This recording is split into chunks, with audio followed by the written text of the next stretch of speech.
Hello, everybody. I'm Jason Weaver. I'm here tonight with David McKnight, somebody I've worked with off and on for many years at different startups and stuff.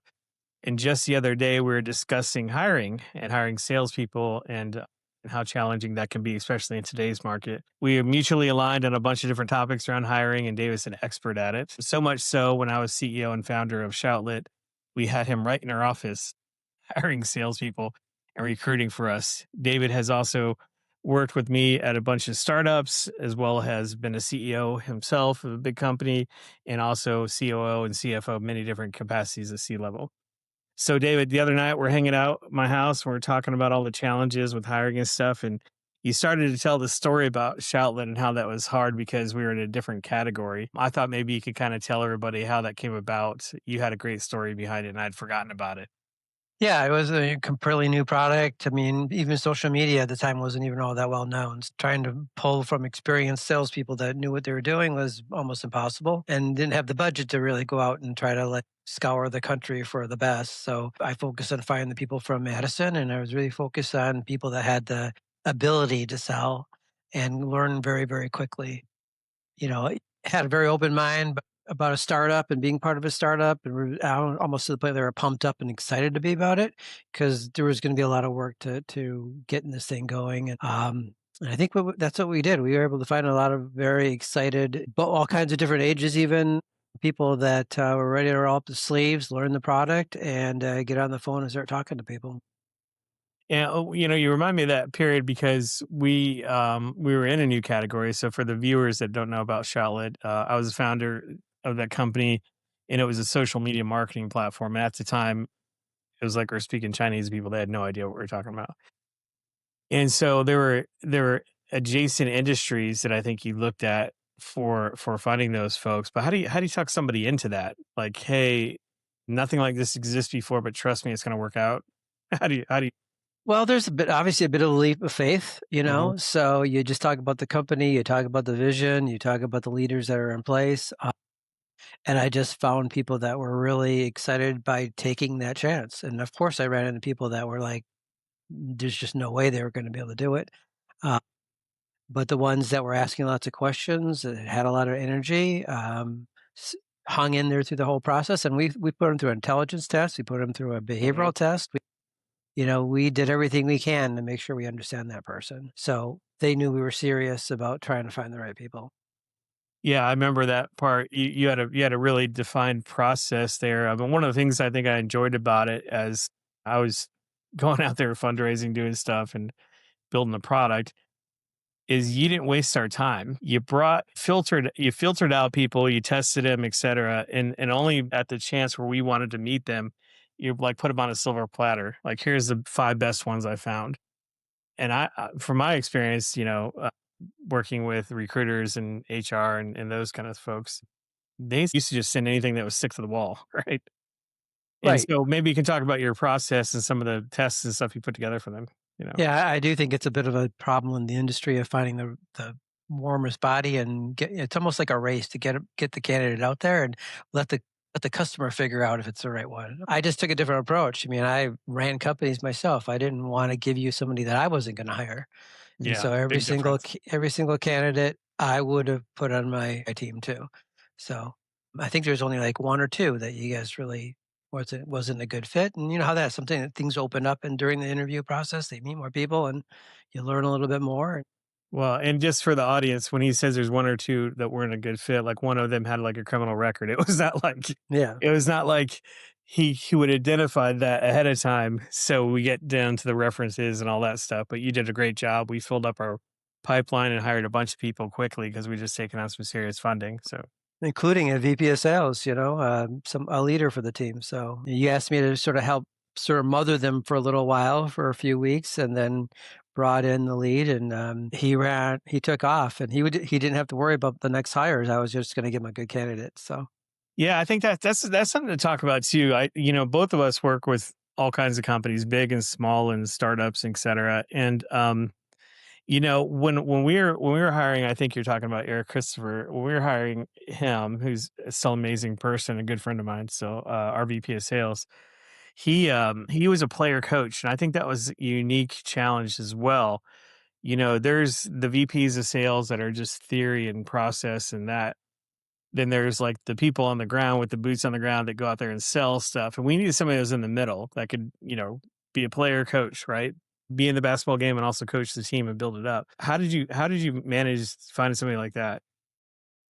Well, they love people, so, I mean, I think he even explained to me he likes to be on the floor. He calls it the floor, the sales Hmm. floor, Yep. and he was out there all the time. He was barely in his office. I'd have to run and chase him down if I had to talk to him. And, the one thing he didn't have a lot of patience for was the recruiting process. He did not want to have to deal with it.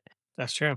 Yeah. So he wanted just to start working with the people that he had, and that's the team he had, and he wanted to get them going. So he would spend most of his time developing people and understanding the tool and understanding the processes as he goes too.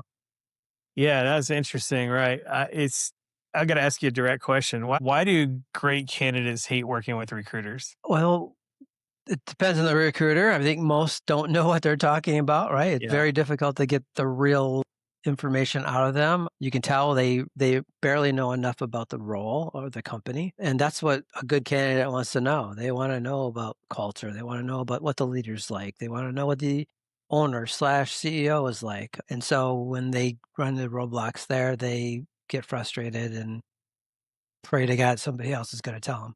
Yeah, yeah. I mean, I remember getting, calls from recruiters, et cetera. And you're right. It was more of an annoyance because they didn't take the time to get to know me. And one of the things I observed you doing was you really would research somebody and really spend time talking to them as a person and not just a candidate, right? Yeah, I mean, that's the whole I think one of the biggest things about recruiting is getting people to open up to you and have a conversation. So I ask a lot of open-ended questions, and I'm really truly curious about them. So you know, try to get into things that maybe aren't necessarily on the script, but just get a conversation going, and you'll learn from people. Yeah. No, that's good. How's it changed today? I mean, shit, the AI stuff and there's so many people, candidates out there today. It seems like the systems aren't equipped for that. No, I mean, that's a big challenge right now for employers. Post an ad out there and you get 300 people. How the heck are you gonna go through 300 No people idea. How with would you do? I people? don't know. And so what happens is you make quick decisions, not the best decisions, Hmm. it's just not humanly possible to try to really thoroughly vet them out. And why I think a lot of us fearful of AI, I do think there's some real opportunities for AI to help that process do what humans don't do very well, screening hundreds and thousands of people quickly, and then let the best come to the top, and then the humans jump in, and then they vet the best of the best out. So I think we got a lot of ways to go because it's all about data with AI, and so people traditionally are terrible at self-advocating, terrible at self-branding. So you have to pull a lot of information out of people to really know what they can do. Unrelated question. I just want to put this out there if anybody sees this. How important is it for personal branding, like to have your own online presence while you're going out there? Well, I mean, obviously, it depends on the role. If you're a carpenter, maybe not a big deal, but for a lot of professional business roles, I say anybody that's trying to make six figures or more, it's an absolute must. You've gotta. Right.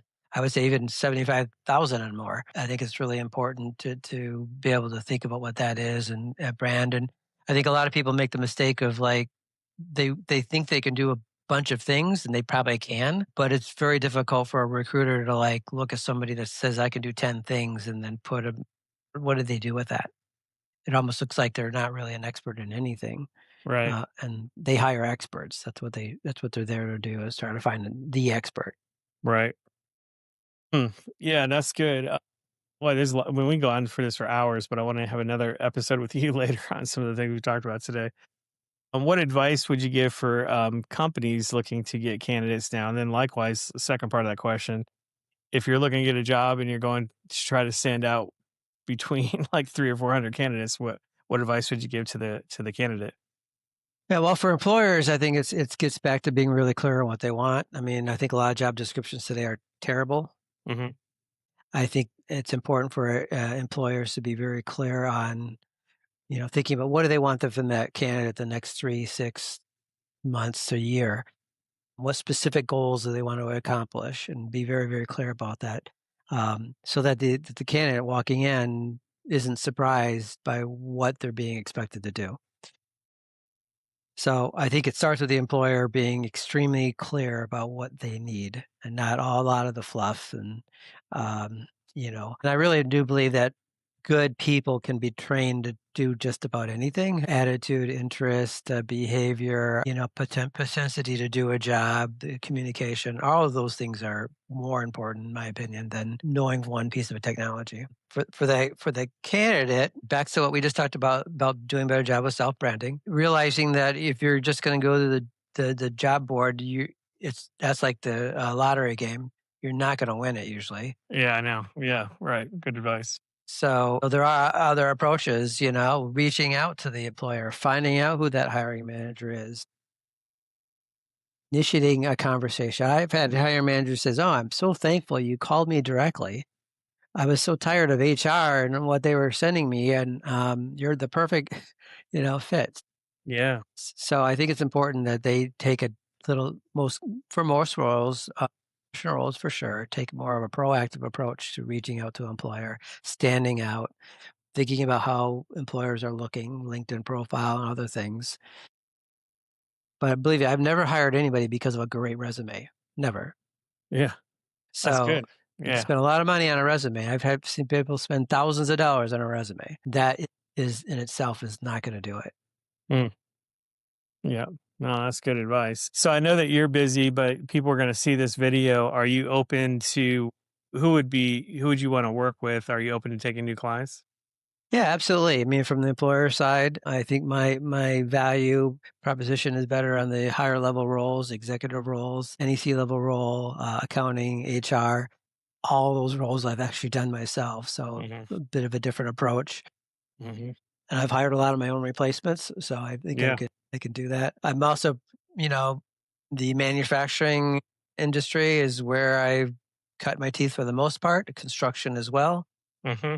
So when it gets to those more specific roles, project managers and construction managers and superintendents and operations folks, those I know those the terminology and what employers are looking for there. But again, for the core, the leadership roles, accounting, finance, B2B kind of stuff is probably going to be where I can quickly catch on to what they're trying to get to and help them find the right people. Awesome.